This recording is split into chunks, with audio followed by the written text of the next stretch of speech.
संध्याकाळी चहाबरोबर काय स्नॅक्स बनवावं असं तुमचं जर टेन्शन असेल तर हे एकदा स्नॅक्स बनवून बघा.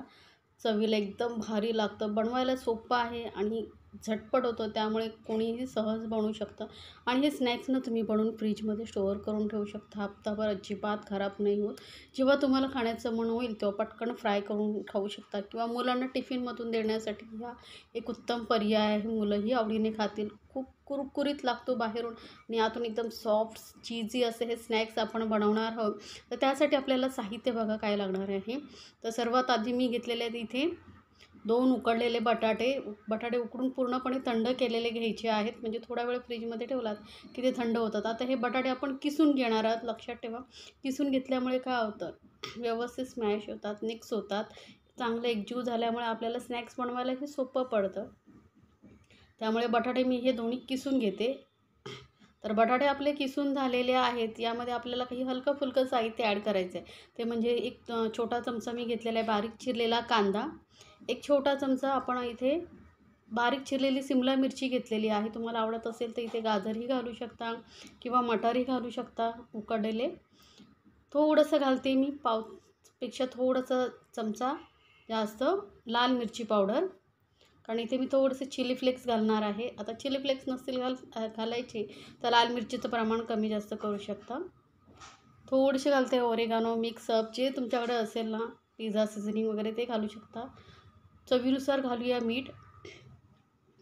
आणि इथे मी घालते 1 चमचा शेजवान चटणी.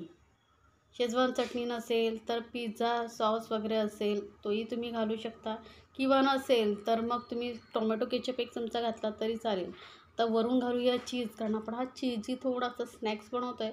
त्यामुळे चीज तुमच्याकडे जे असेल ते घालू शकता. चीज क्यूब, मोझरेला चीज.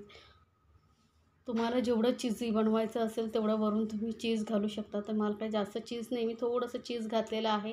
साधारण 1 क्यूब एवढी किसून घातलेली आहे. आता हे सर्व साहित्य चांगलं व्यवस्थित मिक्स करूया. चीज स्लाईस असेल तर ते छोटे छोटे पीसेस करून तुम्हीही इथे घालू शकता. आता हे सर्व साहित्य व्यवस्थित एकजीव झालेले आहे बघू शकता. पटकन एकजीव होतं कारण बटाटा आपण ना किसून घेतलेला. आता तुम्हाला आवडत असेल तर इथे वरून थोडीशी कोथिंबीरही घालू शकता. तर हे स्टफिंग आपलं झटपट असं तयार झालेलं आहे. बघितलं, जास्त मेहनतही नाही, साहित्यही खूप कमी आणि चवीला तर एकदम भारी आहे, स्नॅक्स लागतं.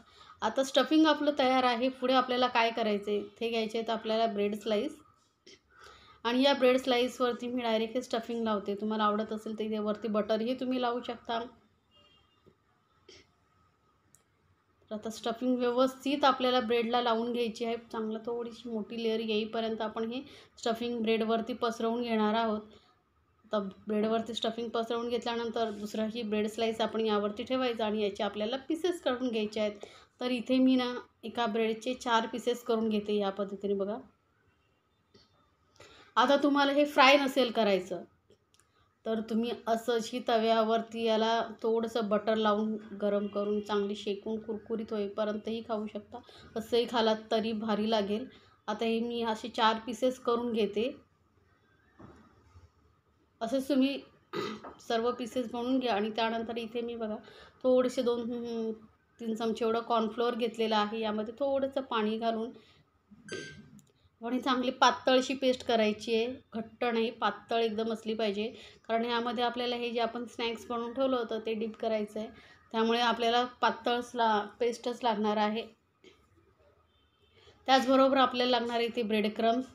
तर साधारण 3-4 ब्रेड स्लाईस मी मिक्सरमध्ये बारीक फिरवून घेतल्या होत्या. म्हणजे काय होतं, ब्रेड क्रम्स आपले घरच्या घरी तयार होतात. रेडीमेडही तुम्हाला मार्केटमध्ये मिळतात. आता एक हे जे आपण स्नॅक्स बनवून ठेवलं होतं ते या स्लरीमध्ये व्यवस्थित डीप करायचं आहे.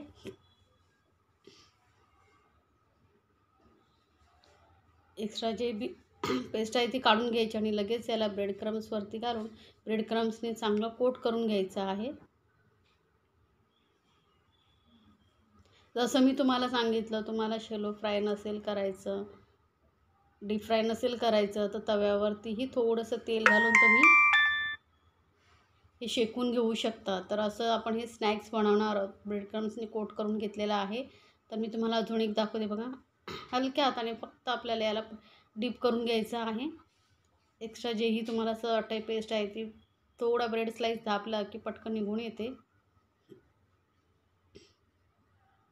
आता इथे तुमच्याकडे कॉर्नफ्लोअर नसेल तर गव्हाचं पीठ घेतलात तरीही चालेल, काहीही प्रॉब्लेम नाही आहे.